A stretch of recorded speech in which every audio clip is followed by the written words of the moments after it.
Right. This game is so balanced. So there's so many different matchups that you could possibly lose. Well, speaking of dittos, Korean, So look what we have here. Palutena. Another character, very, very good. Probably the second best waifu in the game in terms of tier list, if you consider Peach/Daisy a waifu. But yeah, I mean, very, very good character. We've seen insanely good players like Nairo gravitate more towards Palutena. And Palutena is definitely one of those characters that just feel like one of the most well-rounded top tiers. You kind of have like every tool in the book that you need. She has a very, I would describe her game plan as a little bit linear. Yeah. But you don't necessarily mind that because it's easy to come up with the decisions in the moment when you're playing this character. It's like, when I'm in this position, I go for this option. When I'm in this position, I go for this option. So far, Great Gonzales coming out on top with a very commanding stock to start things out here versus Skilly, one of the #1 players, or at least a top player from the Nebraska region. Nebraska, okay, nice. All right, wow, and I did not know the Great Gonzales is now playing Palutena. Yeah, he's been playing a lot of this, moving away from the nest. Yeah, okay. Which was his namesake in Smash 4, as you may be aware. Yes, for sure. So right into the ditto air, and I mean, one of the best projectile games out of all the top tiers. Palutena is definitely up there in the ranks. Explosive Flame, so good. Kills, takes up such a big area, and of course auto reticle being so much better in this game. You can use it in the advantage state. You can use it coming back from the state sometimes. Yeah, I see Nairo all the time using the auto reticle as he's recovering, just to kind of like stave you off. Like, oh, don't set up for an edge guard. Like, back it up. Right. Yeah, respect my space. Yeah, exactly. This is my ledge, boy. I'm coming here. Yeah, and Explosive Flame can even like 2-frame or just like get people to pick an option off the ledge because it like just lingers for so long. And man, right now the Great Gonzales doing such a great job versus Skilly. He's in a commanding position. I feel like he's just incredibly comfortable in this mirror right now. Just that's the way he's playing. They call Tri-State the land of the Palutenas for a reason. You got like Utopian Ray out there. You got Great Gonzales. You got tons of this character representation. Of course, Nairo, as he mentioned, Jen. when he goes to locals. Yeah, Jen, like the New York PR itself has like 4 or 5 Palus on the PR, and that's just New York. That's just one of the states in the Tri.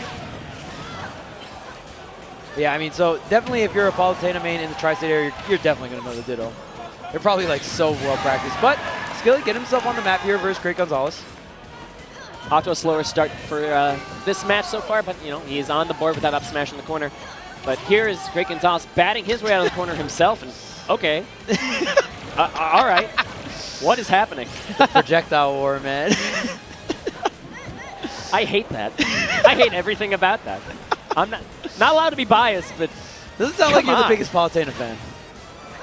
It takes a lot to make me root for the Palutena to Nair, all right? But that's one of those moments. Yeah. Of course, down tilt being a very great move as well, just to catch 2-frame, but this back throw should be it here. Great Gonzales. Oh, wow, Skilly surviving, though. Be right back to the ledge here. Down tilt trying to snap, hit him before he grabs the ledge, but little miss time there from Great Gonzales. Trying to slow things down in Skilly. He has a mountain to climb if there was ever one in this game, but nope.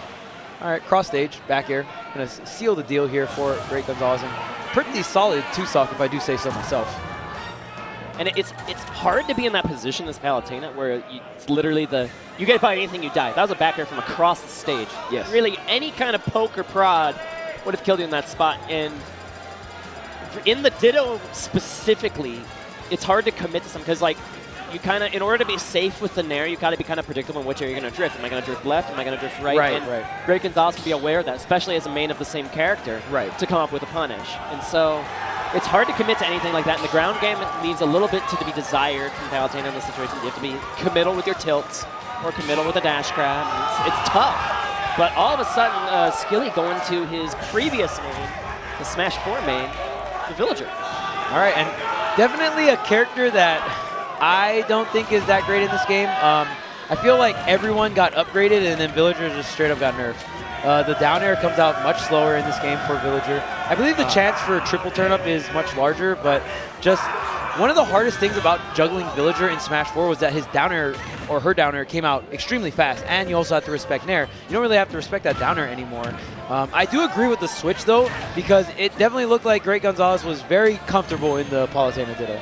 Yes, you are absolutely correct. And also, the switch, comboed with the Unova counter pick makes a little bit more sense when you consider the how this stage can be a little bit finicky with those teleport recoveries. So that might be a little bit of the jank option that Skilly's going for when picking to this stage. And okay, calm down, Mr. Bowling Ball.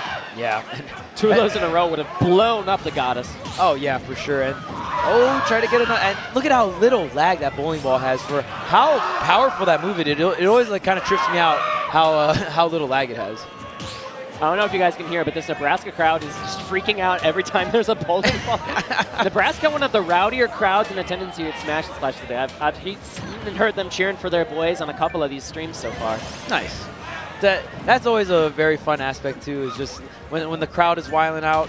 Oh man, that's always one of the best things about just going to these Midwest crowds are a treat. Smash and Splash always has one of the rowdier ones. I love to see it, but Gonzales trying to shut them up currently. Yeah. Hopping right over that side beat, getting that back air. Really good play coming out from Gonzales, and of course using that explosive flame. I'm pretty sure you cannot pocket the explosive flame. So.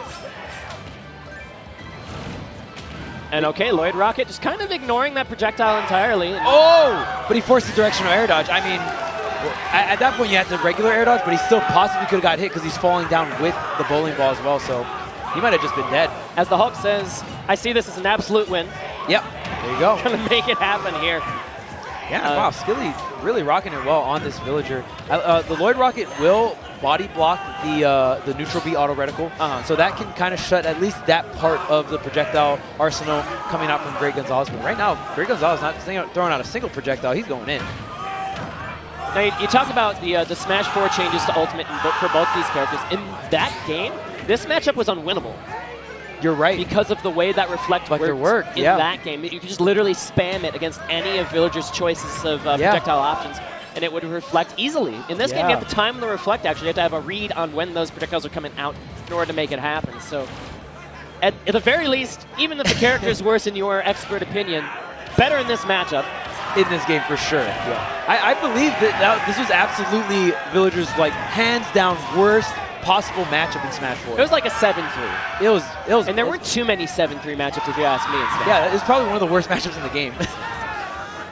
Yeah, wow. The one worst one is like Bowser versus Me Gunner. I'll tell you about that another time because we're getting off track a bit. Yeah. Let's coming get back in Ultimate. Yeah. Oh, he does not hit the Had the idea. Though. Yeah, for sure. Hey, there's a forward air, off-stage situation. The bowling ball again. Oh, maybe a third time? You can get away with it as many times as you want here. Yeah.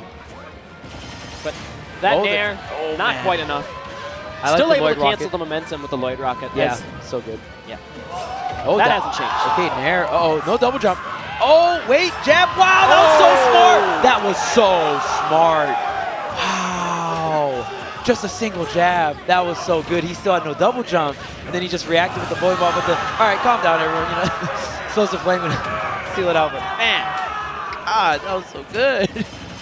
That was sick. Yeah, that was insanely smart play. Skilly's tag, formerly Skilliger. Okay. For the Villager in Smash 4. Skilliger. So. Okay, all right. You see the expertise in this character translates over pretty easily, I think, from Smash 4 to Ultimate. Even though the character has a couple of changes that might make him worse in some people's opinions. The game plan, more or less exactly the same. Yes, I agree. Yeah, and I mean, Villager is definitely a character that even in Smash 4, it was very difficult, in my opinion, to play the character, and you didn't get like crazy amount of rewards compared to the other top tiers. That's why when like Renai was doing things that he was doing with Villager, it was actually like insane that he was beating all these best players in the world with Villager. Like, how do you even do that? And that's like the Smash Brothers dream, right? Is you pick your favorite franchise character and you win tournament matches. Tires down exits, as one wise man very long time ago said. Yeah. Man, this is so down to the wire here. This counter pick, along with the character, really working out for Skilly. Back throw, not going to kill it quite yet, but sets out this offstage situation. Oh, trying to get him to go into the explosive fence. The nair. Wow, are you dead? I don't think Great Gonzales would have lived.